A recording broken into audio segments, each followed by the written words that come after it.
சீனால கிட்டத்தட்ட 60,000 வருஷத்துக்கு தேவையான மின்சாரங்கள் தயாரிக்கக்கூடிய ஒரு முக்கியமான தாது பொருள் கிடைச்சிருக்கதா அந்த நாட்டு விஞ்ஞானிகள் தெரிவிச்சிருக்காங்க. உண்மைதாங்க. சீனால 10 லட்சம் டன் தோரியம்ங்கிற ஒரு தாது பொருள் கிடைச்சிருக்கதா சொல்லி அந்நாட்டு சீன விஞ்ஞானிகள் தெரிவிச்சிருக்காங்க. சீனால வடக்கு பகுதியில் உள் மங்கோலியாங்கிற ஒரு இடத்துல பையின் ஓபா அப்படிங்கிற ஒரு இடத்துல கிட்டத்தட்ட தோரியம் இருக்கிறதா அந்த உள்நாட்டு சீன விஞ்ஞானிகள் பல வருடங்களாகவே ஆராய்ச்சி மேற்கொண்டு வர்றாங்க. இந்த இடத்துல மட்டும் கிட்டத்தட்ட 5 சுரங்கங்கள் செயல்பட்டு வருது. இங்கே இருந்து இரும்பு மற்றும் 175 வகையான தாது பொருட்கள் கனிம வளங்களை சீன நாட்டு அரசாங்கங்கள் எடுத்துக்கிட்டு இருக்கு. இப்படிப்பட்ட சூழ்நிலையில் தான் அந்த பகுதியில் தோரியம்ங்கிற ஒரு தாது பொருள் இருக்கிறதா கிட்டத்தட்ட சீன ஆராய்ச்சியாளர்கள் ஆய்வு செஞ்சு வந்துக்கிட்டு இருக்காங்க. இந்த சூழ்நிலையில் சீன ஆராய்ச்சியாளர்கள் என்ன உறுதி செஞ்சுருக்காங்கன்னா, உண்மையிலேயே இந்த தோரியம் இருக்கு. அதாவது இருக்குன்னு சாதாரணமாக இல்லைங்க, 10 லட்சம் டன் அளவுக்கு தோரியம்ங்கிற தாது பொருள் ரொம்பவே குவிந்து கிடக்குங்கிறத சீன நாட்டு ஆராய்ச்சியாளர்கள் உறுதி செஞ்சுருக்காங்க. என்னங்க தோரியம் அப்படின்னு கேட்குறீங்களா?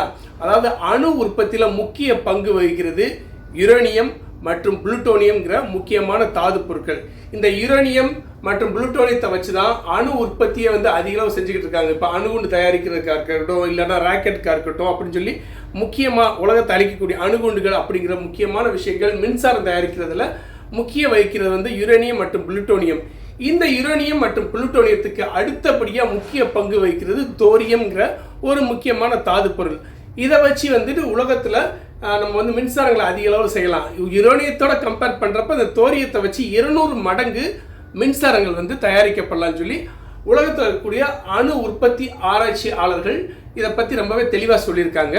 சீனாவில் ஓப்பாங்கிற ஒரு பாலைவனத்தில் 2029ஆம் ஆண்டு அணு உற்பத்தி ஆலை தொடங்கப்பட்டு மின்சாரம் தயாரிக்கப்படுறதுக்கான அனைத்து வேலைப்பாடுகளும் நடந்துக்கிட்டு இருக்கு, உருவாக்கப்பட்டுக்கிட்டு இருக்கு, கட்டமைப்புகள் நடந்துக்கிட்டு இருக்கு. இந்த இது உற்பத்தி செய்யப்பட்டுச்சு வச்சுக்கோங்களேன். சீனாவுக்கு கிட்டத்தட்ட 60,000 ஆண்டுகளுக்கு தேவையான மின்சாரம் இந்த தோரியம் மூலமாக, இந்த அணு உற்பத்தி ஆலயம் மூலயமா தயாரிக்கப்பட்டு பஞ்சமே இருக்காதுங்க மின்சாரம் சீனாவில். இப்படி சீனாவில் ஆல்ரெடி உலக நாடுகளுக்கே போட்டி போட்டுருக்கு. இப்போ அமெரிக்காலையும் ரஷ்யாவில் மட்டும்தான் இந்த மாதிரி யுரேனியம், புளுட்டோனியம், தோரியம் அதிக அளவில் கிடைச்சிக்கிட்டு இருக்கு. இப்போ சீனாவில் 10 டன் தோரியம் கிடைக்கிறதுனால அந்த நாடுகளுடைய வளர்ச்சி மிகப்பெரிய வளர்ச்சி ஆகும். இந்த அமெரிக்காவுக்கும் ரஷ்யாவுக்கும் போட்டி போடக்கூடிய அளவுக்கு ஒரு மிகப்பெரிய ஒரு வளர்ச்சி சீனா உருவெடுக்கும். ஆல்ரெடி சீனா உலக நாடுகளுக்கே உலக நாடுகளுக்கு குறிப்பாக இந்தியாவுக்கு சவால் விடக்கூடிய, பொருளாதாரத்தில் சவால் விடக்கூடிய அளவுக்கு ஒரு மிகப்பெரிய வளர்ச்சி அடைந்த நாடுகளாக வளர்ந்துக்கிட்டு இருக்க நேரத்தில் இப்போ இந்த தோரியம் கிடைச்சிருக்குது. அவங்களுக்கு கிட்டத்தட்ட ஒரு மிகப்பெரிய ஒரு புதையல்னு சொல்லலாம். அந்த அளவுக்கு அவங்க பொருளாதார ரீதியாக மிகப்பெரிய ஒரு மாற்றத்தை கொண்டு வருவாங்க.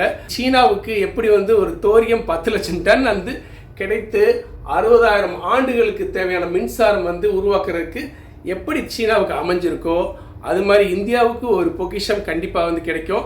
கிட்டத்தட்ட தங்கம் கிடைச்சிருக்கிறதா சொல்லியிருக்காங்க. அந்த தங்கம் கிடைச்சிருக்கிறதா அஃபிஷியலாக சொல்லலை. ஆனால் தங்கம் கிடைத்தாலும் இந்த மாதிரி அணு உற்பத்தி ஏதாவது தயாரிக்கிற அளவுக்கு இந்தியாவிலேயே ஒரு மிகப்பெரிய ஒரு பொக்கிஷம் கிடைத்தால் இந்தியாவும் ஒரு மிகப்பெரிய ஒரு பொருளாதார ரீதியில் மிகப்பெரிய ஒரு வளர்ச்சி அடையுங்கிறதுல எந்த அளவு சந்தேகம் இல்லை.